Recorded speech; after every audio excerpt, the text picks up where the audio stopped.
Chapitre 3. Le paradis et la cité des orgies. La ville des orgies, des promenades et des joies.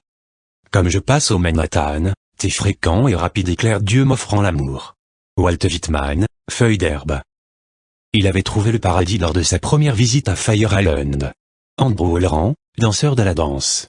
La nuit du 14 avril 1968, lorsque Boys in the Band de Mark Rowley a ouvert dans un théâtre off-Broadway, il n'y avait presque personne dans le public. Les impôts sont dus le lendemain. La plupart des spectateurs sont peut-être chez eux en train de préparer leur déclaration de revenus.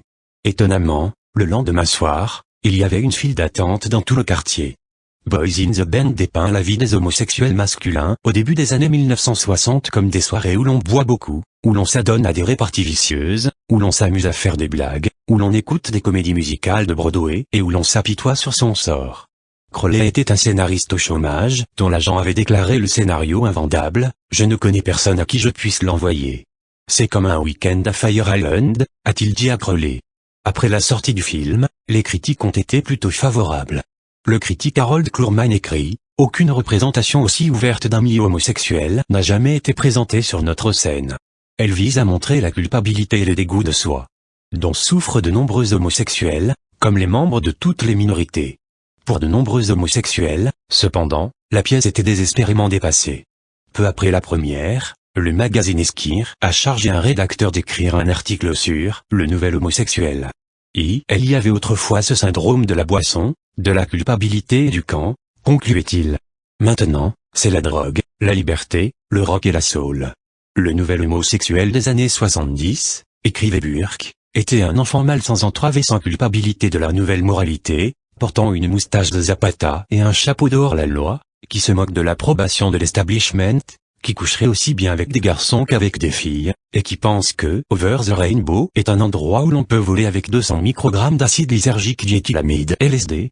Il se demande comment l'auteur d'une pièce sérieuse sur les homosexuels modernes a pu manquer tout cela. Plus d'un an après la première de Boys in the Band, par une chaude nuit de juin 1969, la police fait une descente Stonewall Inn, un bar de Greenwich Village.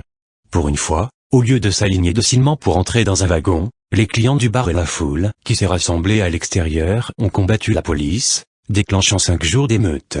Des drag queens, des escrocs de rue, des lesbiennes et des homosexuels, dont beaucoup étaient politisés par le mouvement contre la guerre au Vietnam, se sont révoltés et ont nargué la police, lui lançant des bouteilles et des pierres. Les émeutes ont cristallisé une vaste mobilisation populaire dans tout le pays. Stonewall est devenu le symbole central d'un mouvement politique gay et lesbien qui a radicalement changé l'image publique des homosexuels. N'a pas attendu la libération gay. La sexualité masculine gay est en train de changer. Au milieu des années 60, les nuits de sexe sauvage avaient déjà commencé à concurrencer les plaisirs plus sédentaires du bavardage et de la boisson. Le poète Kenneth Pitchford se souvient des orgies hebdomadaires dans l'appartement d'un ami à Greenwich Village. Chaque jeudi, nous allions chez lui. Il étalait des draps sur le sol et nous fournissait beaucoup de vaseline. On baisait comme des chiens. Au moment des émeutes de Stonewall, le sexe à New York était déjà disponible 24 heures sur 24. Après Stonewall, le nouveau sentiment de fierté gay et de respect de soi était contagieux. À New York, une grande partie de ces relations sexuelles se déroulaient en public, sur les quais en ruine de Christopher Street, dans les camions garés sous l'autoroute du West Side, dans les rambles de Central Park, dans les douches des YMCA, dans les toilettes publiques des grands magasins et des bibliothèques, et dans les rangées arrière des cinémas de la 42e rue. Ces lieux définissent une nouvelle culture sexuelle gay. La participation à la scène sexuelle donne aux hommes gays l'occasion d'apprendre à connaître le sexe et les autres hommes gays dans un cadre public plutôt que lors de rencontres personnelles plus furtives. Les homosexuels croisaient quelqu'un sur le chemin du travail, lui donnaient un numéro de téléphone et le rencontraient pour une relation sexuelle au bureau à l'heure du déjeuner. Les hommes se faufilaient dans l'embrasure des portes pour des fellations et des orgasmes rapides. Le paysage sexuel racoleur de New York a généré un riche corpus d'histoires personnelles et, plus tard, a atteint un statut mythologique, marqué par des références iconiques telles que les camions, les jetées et les baignoires. Avec le déclin du port de New York tout au long des années 1950, l'industrie du transport maritime a progressivement abandonné les jetées le long de l'autoroute sur LV West Side Highway. Une section proche s'est effondrée en 1973, près de Greenwich Village. Les quais et les bâtiments qui avaient autrefois servi aux ferries, aux paquebots et aux cargos étaient vides et avaient commencé à se délabrer. Christopher Street, bordé de bars gays animés, n'est qu'à quelques rues de là. Pendant la journée, les homosexuels se rendaient sur les jetées pour prendre le soleil, en sous-vêtements, en jockstrap ou souvent nus.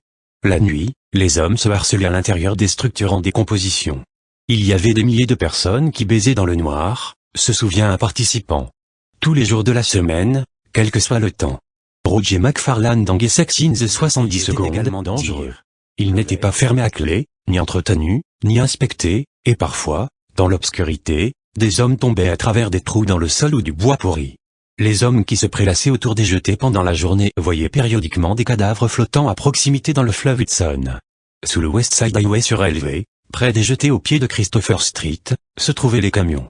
Après avoir déchargé leur cargaison, les camions commerciaux qui apportaient des produits et d'autres marchandises en ville étaient régulièrement garés sous l'autoroute pendant la nuit, l'arrière non verrouillé.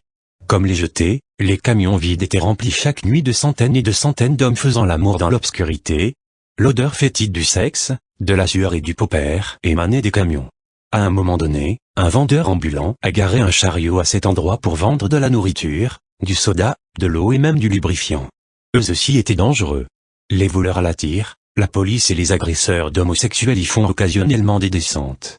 En 1966, plus de 2 douzaines de pipeaux étaient installés dans les librairies du quartier de Times Square, et au milieu des années 1970, on en comptait plus d'1 millier. L'introduction de rideaux et de portes, qui offraient un certain degré d'intimité pour permettre aux clients de se masturber, a stimulé leur popularité. Au début, ils étaient softcore et bien sûr principalement hétérosexuels, mais presque du jour au lendemain, les librairies ont commencé à stocker des magazines et des boucles de films explicites. Ne me demandez pas d'où ils viennent, mais ils sont venus, médecins, avocats, touristes, enfants, PD, a déclaré à un journaliste Martin Oda, qui contrôle près d'un tiers des machines de la région. Tout le monde. Et ils se battaient pour accéder à ces pipe machines. Les profits des pipe shows ont financé l'incroyable croissance du commerce de la pornographie dans le quartier de Times Square. À partir de la fin des années 60, l'écrivain Samuel Delany se rendait régulièrement dans les cinémas pornographiques du quartier de Times Square. Il les fréquentait et avait fréquemment des relations sexuelles avec les hommes qui les fréquentaient, malgré le fait que la grande majorité des cinémas diffusaient du porno hétéro et que la plupart des hommes qui s'y trouvaient étaient également hétéros. Les hommes qui fréquentaient les cinémas ont vu des milliers d'heures de films et de vidéos pornographiques. Selon Delany, ces films y prouvent leur vision of sex. Making it friendly, more relaxed, and more playful quality of sex. Pendant les 2 premières années d'existence des cinémas, tout le public ouvrier éclatait de rire à tout sauf à la baise supérieure des hommes. Je veux dire, c'est ça le sexe, n'est-ce pas? À la fellation, au cunnilingus encore plus, et au baiser final, parmi les gémissements et les rires, on entendait toujours quelques blouches, et cependant, seuls quelques gloussements ont retenti, sur les passages de cunnilingus. Et dans la première année ou les 2 premières années des années 80, même cela avait cessé. En effet, je pense que, sous la pression de ces films, beaucoup de gars se sont simplement retrouvés à changer ce qui les excitait. Et si l'une ou l'autre partie n'était pas votre truc, vous l'avez quand même vu suffisamment de fois pour vous rendre compte que vous étiez peut-être le plus étrange. Au cours de la même période, les bars publics gays ont également prospéré. Il y en avait au moins une douzaine à New York avant Stonewall, le tristement célèbre Évrard, qui a ouvert en 1928 en tant que bar public, dans le quartier connu aujourd'hui sous les noms de Chelsea, le Saint-Marc et le Club Bat dans l'East Village, le Sauna sur la 57e rue, et le Continental Bat dans l'Upper West Side, où Bette Midler a fait ses débuts en 1969.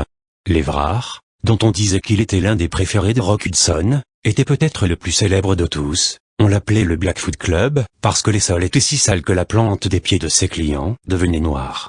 Néanmoins, comme l'a dit Gore Vidal, à l'Évrard, le sexe était à son état le plus brut et le plus excitant, et c'était une révélation pour moi. J'ai ressenti ce que le révérend Jerry Falwell doit ressentir lorsqu'il visite la Terre Sainte. La plupart des clients des bains passaient leur nuit à marcher dans les couloirs étroits, à regarder dans les petites pièces à la recherche d'un invité. Si vous louiez une des petites chambres, vous pouviez laisser votre porte ouverte et inviter n'importe quel homme séduisant arpentant les couloirs à venir faire l'amour.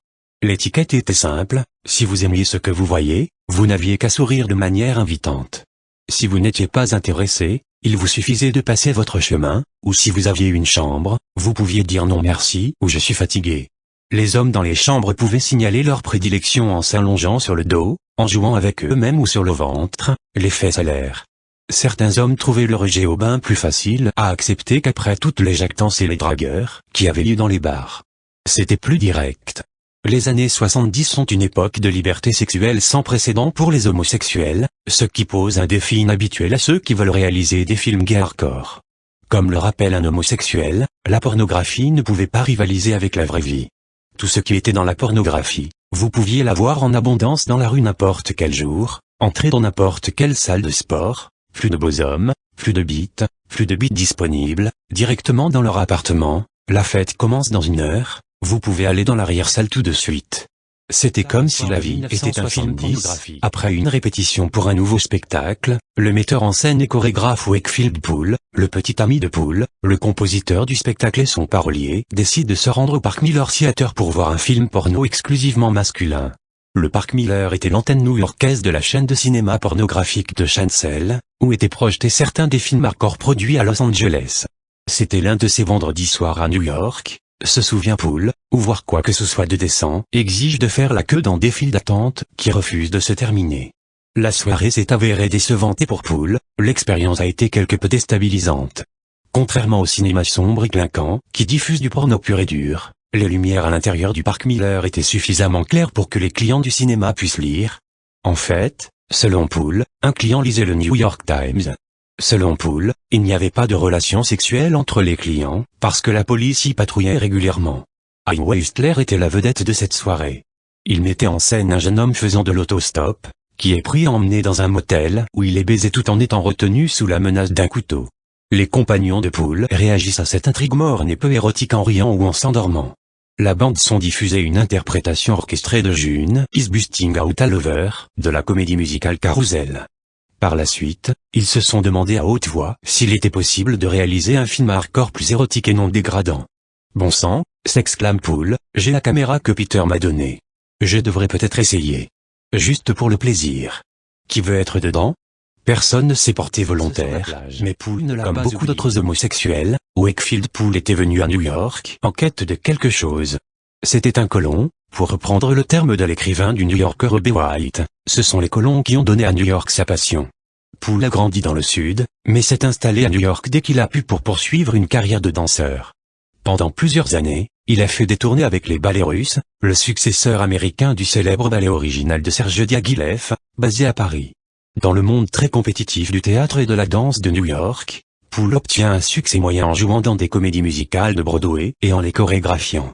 Il a travaillé avec Noel Coward, Marlène Dietrich, Liza Minnelli, Bob Fosse et Stephen Sondheim. Lorsque son amant Peter offre à Poole une caméra 16 mm, il commence presque immédiatement à l'utiliser. Inspiré par plusieurs films amateurs réalisés par Stephen Sondheim et projetés lors de fêtes et d'autres occasions sociales, Poole crée une série d'événements de danse multimédia utilisant des projections lumineuses et des films en plus des éléments scéniques plus traditionnels.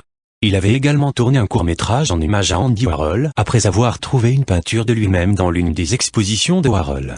Plusieurs mois après leur sortie au Park Miller, Poole et son amant Peter sont invités à Fire Island Pin chez des amis. Étroite bande de sable et d'arbustes le long de la côte sud de Long Island, Fire Island était en passe de devenir un paysage mythique. Fire Island était synonyme de folie, écrit Andrew Elrond dans son roman Dancer from the Dance, de nuits chaudes, de baisers et de troupeaux d'hommes éblouissants, une réserve nationale de gibier annuellement réapprovisionnée par des hommes arrivant chaque été de tous les États de l'Union.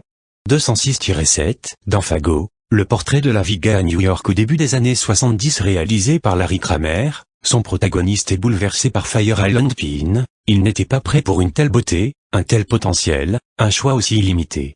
L'endroit lui faisait froid dans le dos. La drague en plein air et le sexe al fresco étaient endémiques.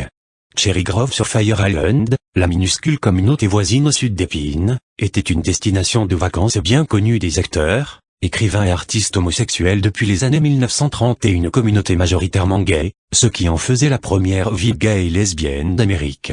Le poète W.H. Auden et son partenaire Chester Kallman venaient régulièrement en Grove au début des années 40.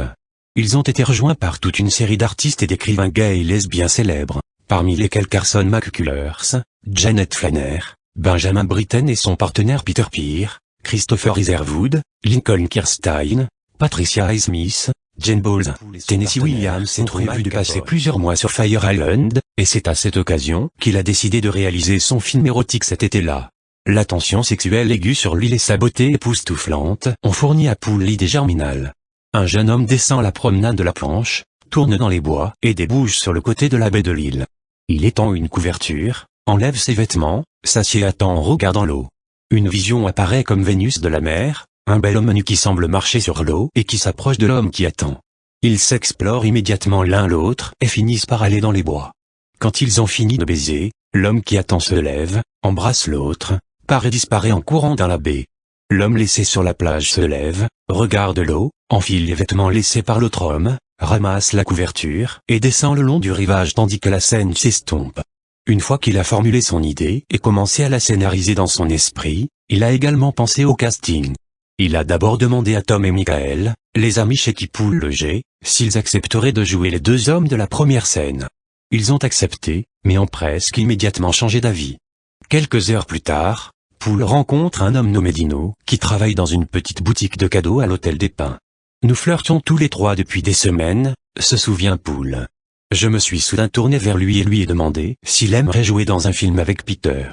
Ils ont tous les deux eu l'air un peu surpris, mais quelques instants plus tard, nous avons convenu de tourner le lendemain à 6 heures du matin. J'ai roulé quelques joints, chargé ma caméra et j'étais prêt. Le lendemain matin, ils partent tous les trois vers la petite plage du côté de la baie de l'île. Leurs accessoires étaient peu nombreux. Outre l'appareil photo, ils n'avaient qu'une couverture, de la marijuana, des poppers et quelques bouteilles de soda. À sa grande surprise, Poole se sent extrêmement mal à l'aise de filmer son amant en train de faire l'amour avec Dino. Avec la chaleur, le sable et les moucherons, les deux artistes ont également eu du mal à conserver leur érection.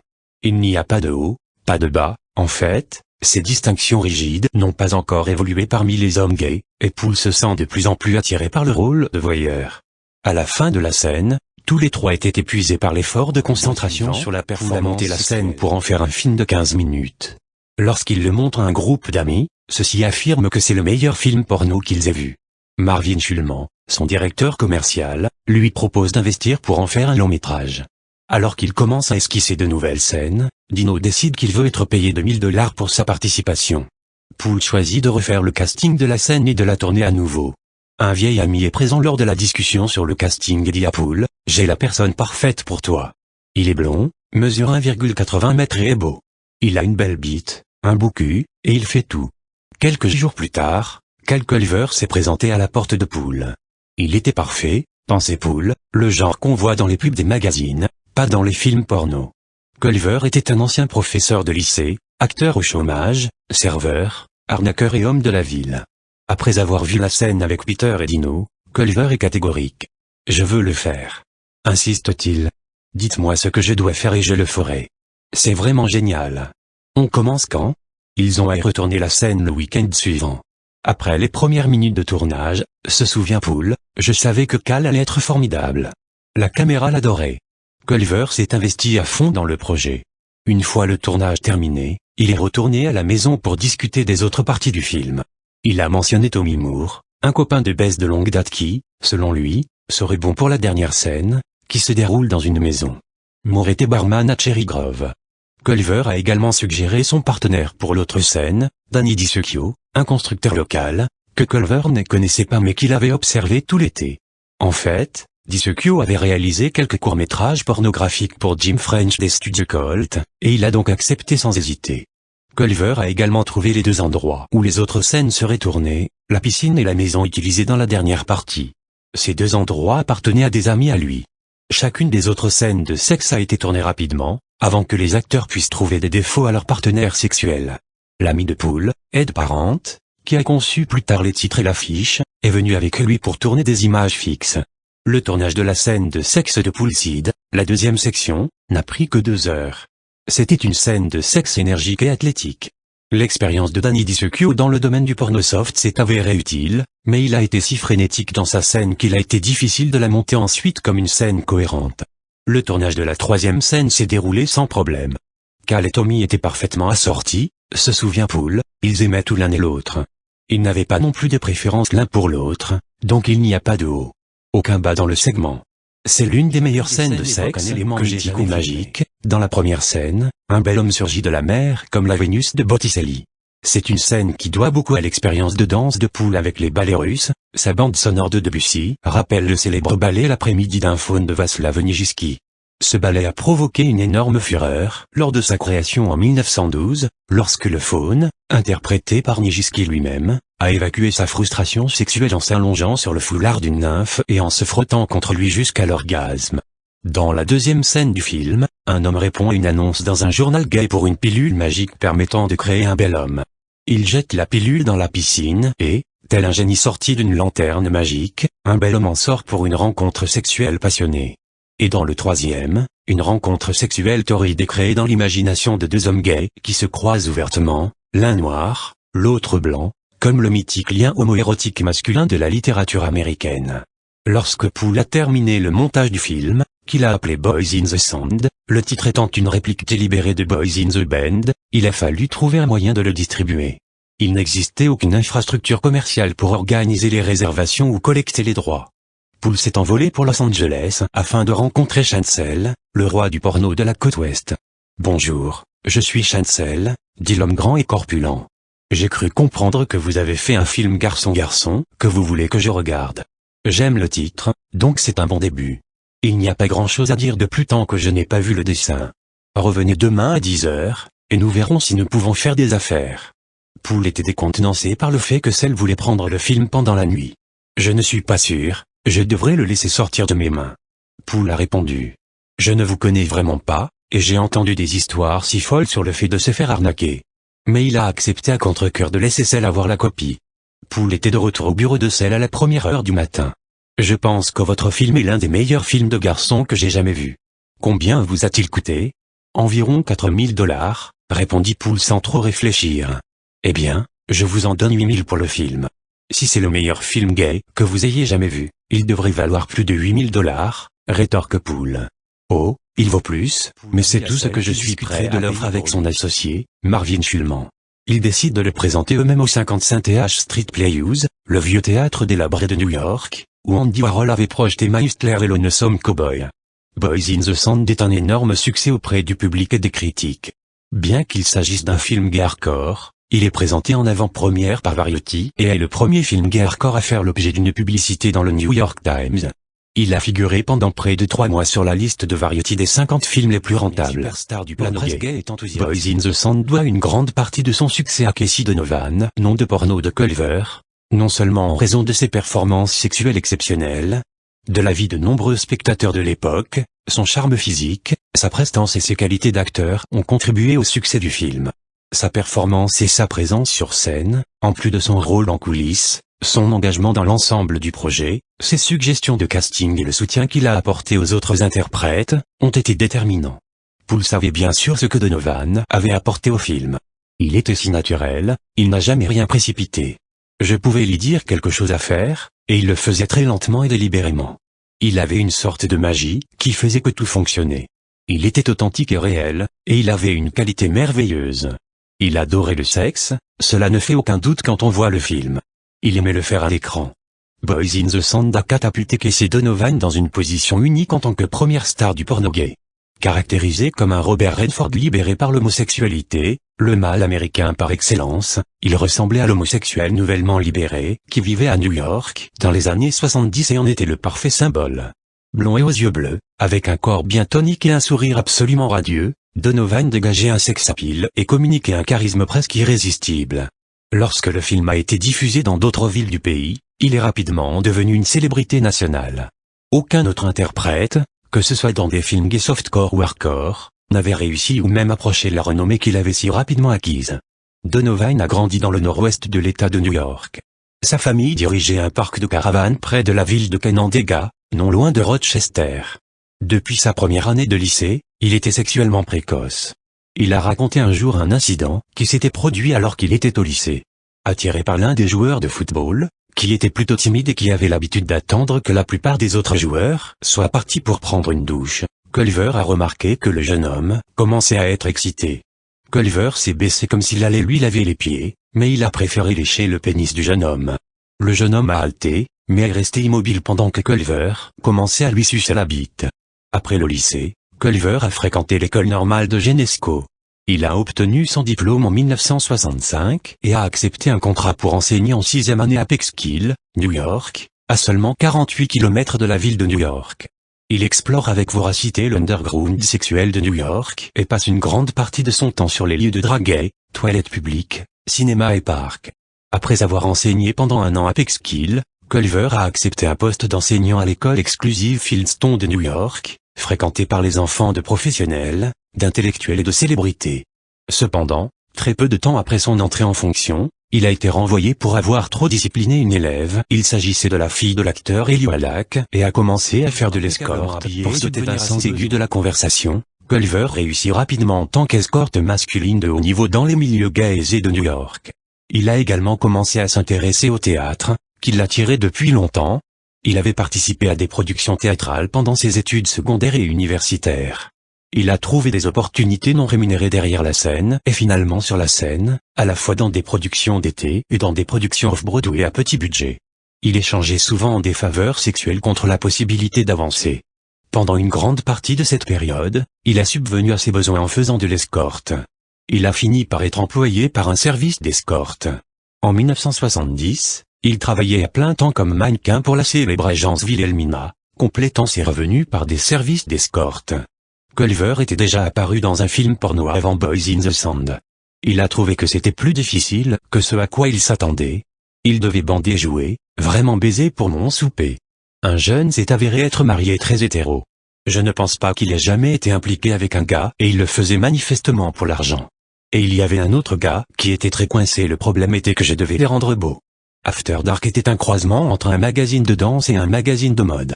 Fondé en 1968 pour donner un regard excitant et sexy sur les arts, il apparaissait néanmoins comme un élégant véhicule pour l'érotisme softcore. Il promouvait un sens de la beauté masculine d'une manière discrète, qui reflétait l'éthique prudente des années 50 et du début des années 60. Il offrait un hybride particulier d'images de danseurs en collant avec des paniers bombés et des fesses voluptueuses avec des photographies glamour des principales stars masculines et féminines de l'époque. Au départ, cette publication était considérée comme assez provocante. Alors qu'il couvrait ostensiblement Broadway, les arts et tous les aspects du show business, il était considéré par beaucoup comme un magazine pornographique softcore pour les hommes homosexuels. À la fin des années 70, la plupart des lecteurs pensaient qu'il s'agissait d'un magazine gay malhonnête et quelque peu fermé, surtout par rapport aux magazines explicitement pornographiques qui avaient commencé à paraître à cette époque. Peu après l'ouverture de Boys, en février 1972, After Dark a publié un portrait de Donovan et une brève mention de son apparition dans Boys in the Sand. Puis, en mars, il a proposé une photo du haut du corps de Donovan tout en faisant référence à une récente apparition au théâtre. Enfin, en juillet, Donovan est apparu en couverture avec une propagation à l'intérieur. Tout New York en parlait, a déclaré Donovan à ses amis. Edmondson, 108, After Dark a été un pont essentiel qui a permis à Casey Donovan de passer du monde fantastique pornographique de Boys in the Sand à celui du glamour du showbiz à la mode. Toute la force du rôle d'After Dark dans la promotion de ce que le New York Times a appelé plus tard le porno chic lorsqu'il est revenu d'un court séjour en Yougoslavie pour tourner un film bisexuel softcore pour le célèbre réalisateur Radley Metzger. Il a à la fois adoré la célébrité et la redouté. Comme il l'a dit, c'était plutôt amusant d'être là-haut sur l'écran. Vous devenez une figure fantasmée pour beaucoup de gens. Je prends mon pied avec ça. À d'autres égards, c'était aussi un fardeau. D'une certaine manière, c'était comme être un nouveau visage, mais pas exactement un nouveau visage. Mais c'était vraiment incroyable ce premier week-end de retour, tout le monde savait qui j'étais. C'était vraiment effrayant. J'ai vécu tout le processus de reconnaissance, les gens faisant des numéros, et les gens s'arrêtant et faisant des doubles prises. Et je me suis dit, waouh! Maintenant je comprends pourquoi les gens à Hollywood veulent leur intimité et pourquoi ils ne sortent pas en public, et pourquoi ils n'aiment pas signer des autographes, et pourquoi ils n'aiment pas être reconnus, et pourquoi ils veulent qu'on les laisse tranquilles. Bien que le personnage de Casey Donovan ait été créé expressément pour les films pornographiques, il était dérivé des caractéristiques psychologiques et physiques de Cal Culver. En tant que star du porno, il a réalisé un fantasme selon lequel tout homme gay pouvait avoir des relations sexuelles avec n'importe quel autre homme, qu'aucun acte sexuel n'était trop scandaleux et qu'aucun homme n'était trop laid. Il s'est montré à la hauteur du fantasme d'accessibilité sexuelle qui a marqué cette époque, tant d'hommes, si peu de temps. C'était, comme le romancier Brad Gock l'a judicieusement nommé, l'âge d'or de la promiscuité. La ville du hardcore. Quelques semaines après la première de Boys in the Sand, Jerry Douglas, un jeune dramaturge et metteur en scène off-Broadway, qui avait réalisé quelques pièces de théâtre nues, une spécialité assez unique dans les années 1960, a été contacté par un réalisateur de publicité télévisée, pour réaliser un film pornographique gay. La production d'un film hardcore était encore considérée comme un projet tellement tabou que les commanditaires du film ont demandé à Douglas de ne révéler le nom de la société de production à personne, de mémoriser l'adresse et le numéro de téléphone de la société et de ne jamais rien mettre par écrit. Bien que Douglas ait tourné le film, le contrat qu'il avait demandé a été promis à plusieurs reprises mais n'a jamais été délivré. Comme Wakefield Poole, Jerry Douglas n'était pas venu à New York pour faire des films de post-hardcore. Il est né à Des Moines, dans l'Iowa, et a eu ce qu'il appelle une enfance très Norman Rockwell, classique à une exception près. Mes parents ont divorcé quand j'avais 10 ans, et mon père a quitté la maison.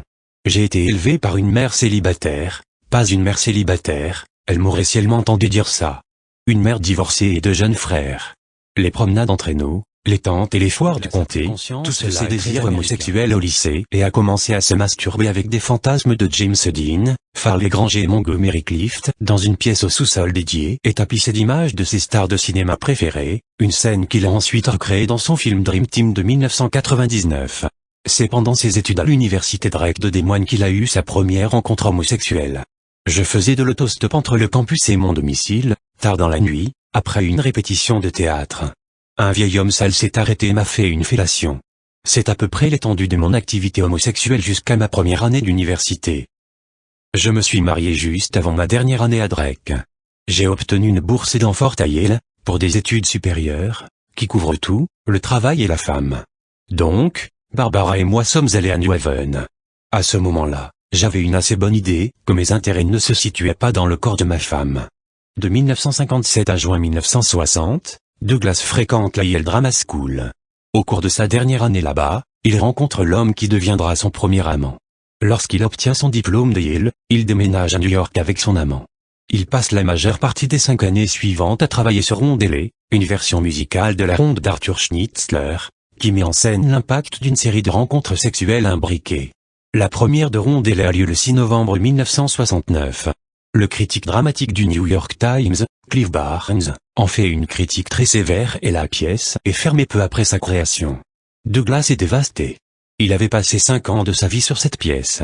C'est ce que je suis venu faire de ma vie à New York, s'est-il dit, et ils ne vont pas me laisser faire. Bien des années plus tard, il a réalisé une version porno gay de la pièce de Schnitzler, son film de 1993 Jokaolic. Douglas a ensuite produit et dirigé la production off-Broadway de sa pièce Score. Il a ensuite été approché pour réaliser le scénario d'une pièce de théâtre s'exploitante intitulée Circle in the Water, qui comportait des scènes de nudité. À ce moment-là, se souvient-il, j'avais acquis une certaine réputation quant à la façon de gérer la nudité sur scène, et j'étais évidemment préoccupé par les questions sexuelles. Il n'y avait donc qu'un pas à franchir, pour arriver à la pornographie hardcore. Lorsque Douglas a été approché pour réaliser un film porno gay, il a accepté d'écrire et de réaliser le film, et d'y faire jouer la vedette de Boys. Bien que Douglas ait travaillé pendant les 5 années précédentes dans le monde du théâtre new-yorkais, il n'avait jamais fait de film, et encore moins de film pornographique. The Back Row, le film que Douglas décide de réaliser, est une reprise sexuellement explicite de Midnight Cowboy, le film classé X qui a récemment remporté un Oscar. Comme Midnight Cowboy, le héros de The Back Row est un jeune cow-boy naïf tout juste débarqué de l'Ouest, qui s'aventure du côté sauvage de la sous-culture sexuelle gay de New York. Douglas considérait le film comme un hommage au monde du sexe au dernier et avait joué dans une pièce que Douglas avait mise en scène. Comme Donovan n'était disponible que pour une courte période avant de partir en tournée nationale pour une pièce dans laquelle il jouait, le casting et la production ont dû être programmés presque immédiatement. Tout comme il l'avait fait pendant la production de Boys in the Sand, Donovan a constamment apporté des contributions utiles à la production de The Back Row. Pendant les auditions, Donovan a amené un jeune pompier qu'il avait ramassé. George Penn venait d'arriver par avion de l'Ohio, où il avait quitté sa femme pour venir à New York faire du mannequinat pour maillot de bain. Douglas l'a engagé sur le champ pour jouer le cow-boy. Donovan pensait constamment à des choses pour rendre le sexe plus excitant et le déroulement de la scène plus fluide. Par exemple, il a apporté des accessoires et du lubrifiant pour la partie à 3 dans les toilettes pour hommes du théâtre. Il est 5 heures du matin, un dimanche de février 1972, à la station IRT de Times Square. Jerry Douglas se tenait seul sur le quai. Où étaient les autres? Se demande-t-il. Puis, se rassurant, il a pensé, il est beaucoup trop tôt pour que quelqu'un ait déjà été arrêté. Lorsque les acteurs et l'équipe de Douglas se sont finalement rassemblés, ils sont montés dans le dernier wagon du premier train du centre-ville qui s'est présenté. Les 6 hommes montent dans un wagon vide, exactement ce qu'ils espéraient. Il n'est pas facile de trouver une voiture de métro vide la plupart du temps, c'est pourquoi ils ont décidé d'essayer très tôt un dimanche matin dans une rame du centre-ville pour Wall Street. Ils avaient l'intention de tourner une scène pour un film pornographique. Douglas a placé les deux jeunes acteurs face à face au centre du wagon. Il leur a expliqué ce qu'il voulait qu'ils fassent. Douglas a appelé action et les jeunes hommes se sont tripotés l'un l'autre à l'entrejambe et ont ouvert leurs braguettes juste avant d'arriver à la station suivante. Un ivrogne est entré dans la voiture en titubant, a fixé la caméra, est allé au bout de la voiture, s'est allongé et s'est évanoui. Le caméraman d'Europe de l'Est n'a jamais cessé de filmer et ils ont terminé à midi sans autre incident. Ils avaient de la pellicule en boîte, pensait Douglas. Maintenant, ils pourraient être arrêtés. En 1972, tourner un film pornographique est un acte illégal, sans parler du fait qu'il faut le tourner en public, dans le métro. Le film suit les aventures sexuelles d'un jeune cow-boy innocent qui arrive à New York à la gare routière de Port Authority et tombe involontairement dans les griffes de Casey Donovan, une femme très sexy.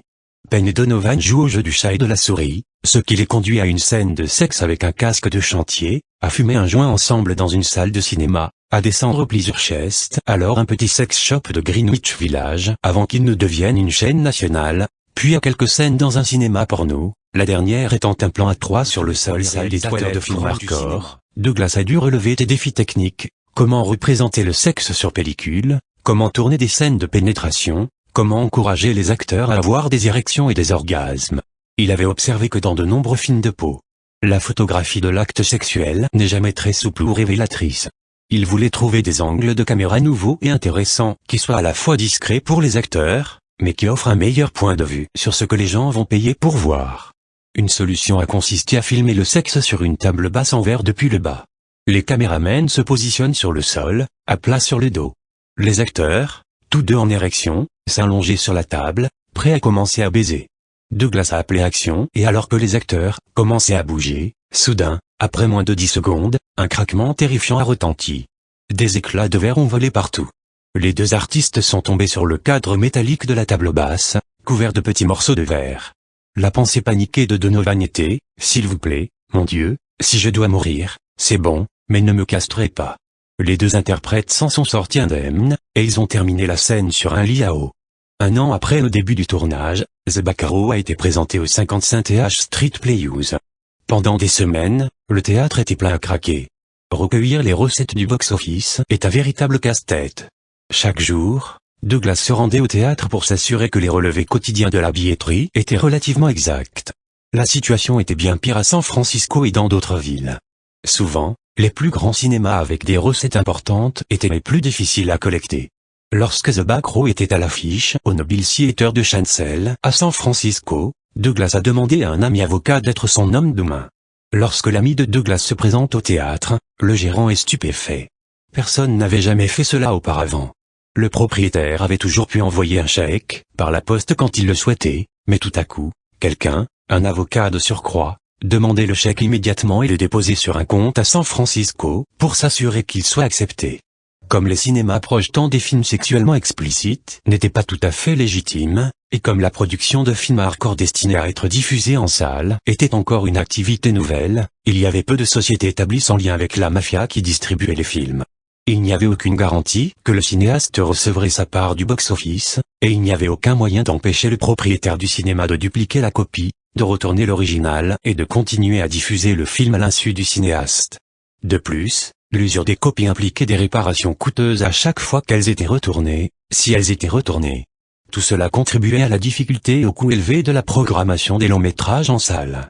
Sans distribution fiable, les producteurs comme Poole et Douglas étaient nettement désavantagés par rapport aux propriétaires de salles qui produisaient leurs propres films. Boys in the Sand de Poole et The Bacaro de Douglas ont documenté la nouvelle culture sexuelle gay qui a émergé dans les années 60. Dans Left Handed de 1972 et les films qui ont suivi, Jack DeVoe a entrepris de raconter l'histoire de personnes touchées par cette culture. Parmi les films érotiques gays sortis à New York à cette époque, Left Handed est celui qui présente l'intrigue la plus élaborée et un certain développement des personnages, bien qu'il n'y ait pas de dialogue, puisqu'il a été tourné sans son synchronisé.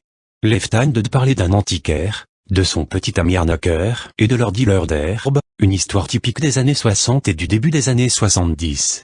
Le film racontait l'histoire d'un homosexuel, l'arnaqueur, séduisant un hétérosexuel, le dealer, l'homosexuel finissant par coiffer l'hétérosexuel, qui s'implique émotionnellement et commence à explorer l'homosexualité, participant même à une orgie gay.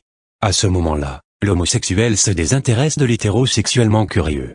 Mais contrairement au film de Poole, Halstead ou Douglas, le personnage principal de Left Handed n'est pas un symbole de l'homosexuel libéré sexuellement, mais plutôt un jeune homme cynique, qui séduit un hétérosexuellement curieux, le baise, puis l'abandonne. L'arnaqueur passe d'un rôle typique de dessous pour un homme hétéro à celui de dessus. Cependant, une fois que l'homme hétéro est émotionnellement et sexuellement accroché, l'arnaqueur se désintéresse de lui. Le film comprend également une scène de sexe hétérosexuel entre le dealer et sa petite amie. DeVoe et son partenaire Robert ont tourné le film en 3 semaines environ, principalement les week-ends. Le montage a ensuite pris 8 semaines supplémentaires. DeVoe est né en janvier 1935 et a grandi à Manhattan. Il a fréquenté l'université de Cornell pendant un semestre avant de retourner à Manhattan où il est devenu associé d'un cabinet d'architecture et de design. Lorsqu'il a commencé à réaliser des films pornographiques, il a considéré que c'était une entreprise. Il a vendu quelques actions afin de réaliser Left Handed. Largement considéré comme le maître du porno gay narratif, DeVoe a réalisé une série de films érotiques à l'intrigue lourde au cours des années 70, Drive 1972, Strictly Forbidden 1972, qui a été tourné en France, Ballet Down the Highway 1975, Wanted Billy the Kid 1976, Hot House 1977, Sex Magic 1977, A Night at the Adonis 1978, qui se déroule dans le célèbre cinéma pornographique. Et 2 films se déroulant sur Fire Island, Dune Buddy 1978 et Fire Island Fever 1979. À la même époque, Alvarez et lui créent Andy Film pour produire et distribuer des films érotiques gays. Ils avaient décidé qu'ils vendraient les copies finales de leurs films, mais qu'ils essaieraient de contrôler le processus d'impression et d'allocation des copies. Dès que Left Handed est terminé, ils parcourent le pays et rendent visite aux propriétaires de salles de cinéma dans toutes les grandes villes. Obtenir suffisamment de produits est toujours un problème pour les propriétaires de salles de cinéma, comme Chancel et Monroe Biller l'ont constaté lorsqu'ils ont commencé à montrer du porno dans leur DeVoe et Alvarez aux exploitants, et nous allons faire beaucoup de films. Louez chez nous. Nous aurons du produit. Vous aurez de meilleures copies. Vous aurez de meilleurs services de notre part. Comme Cell et Biller avant eux, DeVoe et Alvarez ont cherché des films réalisés par d'autres pour les distribuer. L'un des premiers projets après Left Handed fut de sortir une collection de courts-métrages 8 mm de Peter de Rome en format 16 mm. En 1972, DeVoe et Alvarez acquièrent également le Lincoln Art Theater sur la 57e rue Ouest, afin d'y présenter les films qu'ils réalisent et distribuent par le biais de Andy Nand. Cependant, avant même de commencer à montrer du porno gay, ils ont réservé The Devil in Miss Jones, le film hétéro pour adultes acclamé en 1972 qu'Alvarez, comme beaucoup d'autres, considère comme l'un des meilleurs films pornographiques jamais réalisés.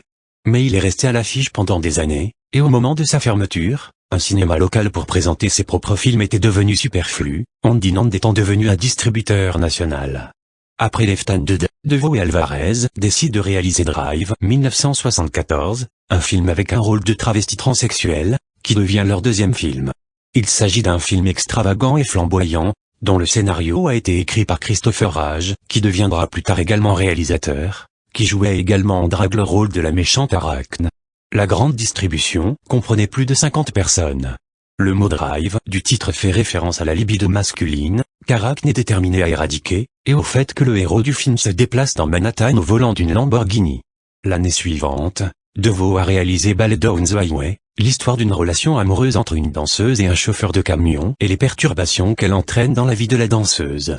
Le film met en vedette Gary Hunt dans le rôle du camionneur.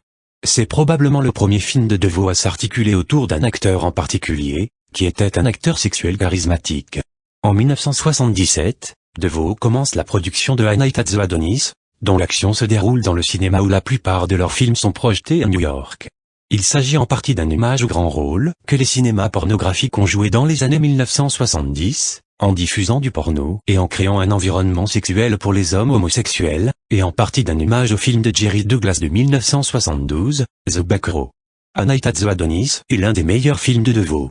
Chacun des personnages du film se retrouve à l'Adonis, parce qu'une déception sexuelle ou émotionnelle l'y conduit pour se distraire. Par exemple, Jack Wrangler, qui se rend à l'Adonis lorsqu'il n'arrive pas à coucher avec son patron, ou comme l'homme entretenu, dont l'amant ne passe pas assez de temps avec lui. Et dans un clin d'œil à The Back Row, la scène finale est une grande origine. Le Tivoli sur la 8e avenue a eu une longue et honorable carrière de théâtre de vaudeville avant de diffuser des films nudis softcore. Son nom a été changé en Adonis en mars 1975, lorsqu'il a commencé à diffuser des films hardcore exclusivement masculins. Le film de DeVoe a d'ailleurs été tourné dans ce cinéma. Afin de maintenir son horaire régulier, le plateau a été allumé après la fermeture du cinéma à 1h du matin. Le tournage s'est poursuivi toute la nuit jusqu'à midi, heure à laquelle tout devait être remballé pour la nuit. Ce qui est remarquable, c'est que le film montre des scènes de sexe dans tout le cinéma. On ne sait pas si DeVoe ou le propriétaire du cinéma s'est soucié d'alerter la police sur les activités qui se déroulaient quotidiennement. Vers 1975, il y avait une tendance générale à la baisse dans la distribution en salle, à noter DeVoe et Cass Chapman, le partenaire commercial d'Alvarez, en 1983. Jack a commencé à réaliser que l'on ne pouvait pas dépenser le genre d'argent que nous avions dépensé pour, disons, un film comme Drive. DeVoe considérait souvent que son travail était peu importe ce que c'est, de la littérature enregistrée ou un morceau de littérature.